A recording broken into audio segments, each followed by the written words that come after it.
This one's called the Berenstain Bears Really Big Pet Show. What kind of pets do you think you're going to see in there? Birds and dogs.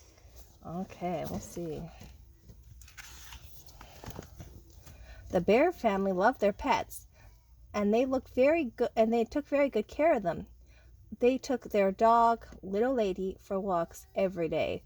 They played with their cat, Gracie, with a ball or a string or a toy mouse. They kept the bowl of their goldfish, Swish, sparkling clean. Papa had gotten Swish when their first goldfish, Goldie, died. Sadly, goldfish don't usually last very long. Okay, that's their second fish. So their first one died. Oh, Dad got our goldfish. And then Dad got another one, yeah. One morning, the whole family went down to Bear Country pet store to do some shopping for their pets. They needed to get some food for Little Lady and some catnip for Gracie. They also needed some new water plants for Swish's bowl. Brother, sister, Honey Bear, and Honey Bear loved to visit the pet store. Brother liked to watch the puppies. Sister liked to pet the kittens. Honey Bear liked the birds best of all. She liked the bright colors, and she liked to talk to them. Sometimes the birds talk back. Oh, when you make noises at them, sometimes they chirp back at you. Tweet, said Honey Bear to a cage full of canaries. Tweet, tweet, tweet, sang the canaries. Chirp, said Honey Bear to a cage full of finches. Chirp, chirp, chirp, chirped the finches. Honey Bear saw a cage of parakeets. They were all different colors. They were bright yellow and green and orange and blue. Honey Bear liked them very much. Bird, she said, pointing to them. One of the parakeets, a bright blue one with a twinkle in its eye, cocked its head. Bird, it said, plain as could be. Bird, bird, bird. What? You can talk. What? You can talk. No way. Did you hear that? Asked Sister. That bird can talk. It's a parakeet, explained Papa. Parakeets can imitate sounds they hear, even words. That's neat, said Brother. Can we get a parakeet? Well, said Mama, I don't know. We already have 3 pets. Yes, said Brother, but Swish is a goldfish, and goldfish don't usually last that long. True, said Papa. Besides, added Sister, Honey really likes this one. Look, they can already talk to each other. Keats, Keats, Keats. Honey Bear had her nose pressed against the bars of the birdcage. Keats, she said, trying to say parakeets. Keats, the parakeet said back. Keats, Keats, Keats. Keats. That would be a good name for him, Sister laughed. Once they picked out a name for the parakeet, they just couldn't leave him in the pet store, so Keats the parakeet came home to the treehouse with the bear family. What? They got a talking bird. Wow. They can get their own.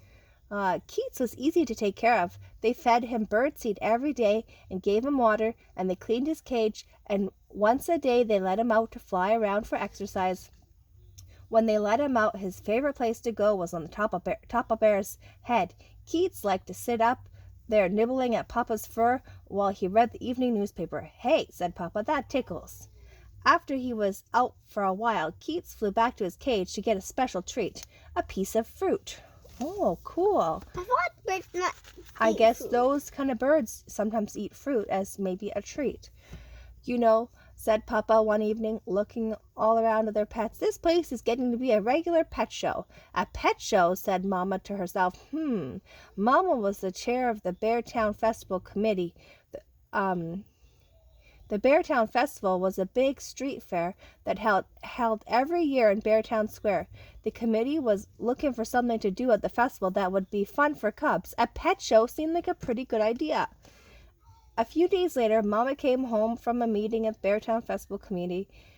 Well, it's all settled, she told the family. What's all settled? Asked Papa.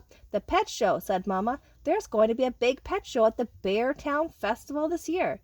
A pet show, said brother and sister.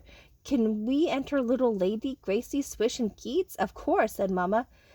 That's what the pet shows are for. Hooray, yelled brother and sister, jumping up and down. Ray, yelled Honey Bear. Ray, imitated Keats. Ray, ray, ray. That's funny. Yeah, for a pet. Yeah, right? That's a lot. When the day the big pet show arrived, Brother and Sister and Honey Bear were very busy. They gave little lady Gracie Bear a bath and brushed their coats until they shone. Gracie wore a big pink ribbon, and little lady had glittery new collar. Swish's bowl was clean and scrubbed. There was new underwater castle in the bowl too. It had a drawbridge and a little catapult on top. Even Keith's bird cage was bright and shiny. Instead of plain newspaper, Sister put the colorful comic section on paper on the bottom of the cage.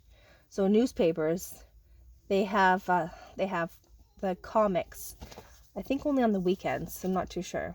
And then, or on the weekends they're colored, but they have them every day. A newspaper. People don't usually buy newspapers anymore. They used to get delivered to the doorstep, and then the dads would read them every single morning. Because people like to buy this from in their yard. Yeah, people would throw them in their yard, and then the parents would read them, and they'd learn about all the news and stuff that's going around in the town. Now we have TV, and they do news reports. The Bear family and their pets all piled into the car to drive to Beartown Square.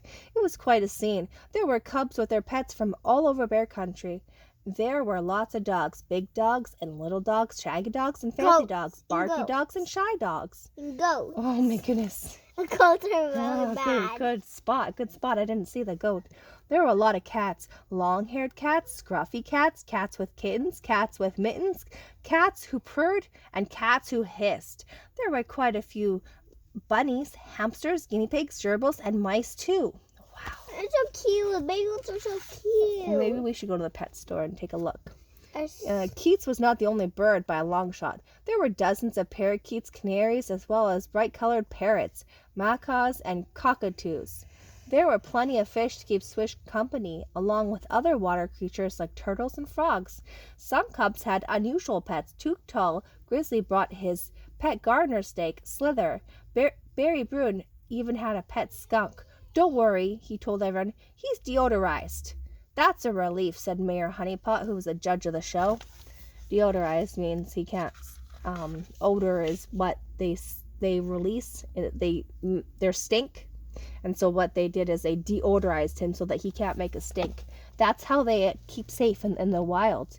Is the skunks let off this big stink, and then it repels all the other animals. Queenie McBear created quite a stir when she showed up riding her pony. The other cubs were a little jealous. They wished they had ponies too, but then Queenie let them take turns riding her pony, and they forgot all about being jealous. Mayor Honeypot had a clipboard and took notes about the pets. Brother and sister looked nervously at each other. They wondered if their pets had a chance to win a prize ribbon. Many of the pets of the pet show seemed very special compared to their plain old dog, cat, fish, and bird. That's true. There's a lot of competition there. The mayor came to Keats' cage. "Hello, little bird," said the mayor. "What's your name?" "My name is Mayor Honeypot." Honey," said Keats. "Honey, honey, honey," the mayor laughed. "What a clever little bird," he said, and made a note on this clipboard. Finally, after he looked at every pet in the show, Mayor Honeypot climbed onto platform to make an announcement. "I know you're all waiting to hear which pet will get a prize ribbon," he began, "but after much careful thought, I have decided that I can't decide. Since all the pets here are very, very special to the cubs who brought them, I believe they all should receive a ribbon." "Yeah!" cried the cubs. Oh. Okay. I don't know if they have that many ribbons, I guess. There were ribbons for the best and biggest pet and smallest pet, for the fanciest cat and cutest kitten, for the shaggiest dog and scratchiest dog. Barry Bruin's skunk got a ribbon for the most unusual pet, and Too Tall Grizzly's snake for the quietest pet. Little Lady got a ribbon for the best collar, and Gracie for the biggest bow. Swish was the best behaved, and Keats was given a ribbon for the cleverest bird. "We always thought Keats was clever," Sister told Mayor Honeypot, "when we pinned the ribbon on the parakeet's cage. Now we have a ribbon to prove that he is the cleverest bird in the Bear Country." "One small correction," said the mayor, looking inside the cage. "She is the cleverest in all Bear Country." They looked inside the cage. There was resting on the comics of the bottom was a little egg. Where did that come from? Asked Sister. I guess Keats must have laid it, said Papa, scratching his head. Then Keats, gulped Brother, it's a girl. That explains why she, is so clever, explained our Sister laughed. Very funny, said Brother, but Keats doesn't sound like a girl's name. Maybe we should change it to Keatsy. How about cutesy? Suggested Sister. Perfect, agreed Brother. Our clever little parakeet cutesy. So here egg. I guess you can eat Cutesy, said Honey Bear. Cutesy, cutesy, cutesy, repeated the cleverest bird. Help Cutesy find her way home. There's a start. Use your finger to find the way home. That's a block. Keep going. Nope, that's a block. You can't go past there. Go down. Yep. Does she go in the goldfish? No. Where does the home? Oh, there you go. Oh, perfect. Good job. You did it. That was awesome. If you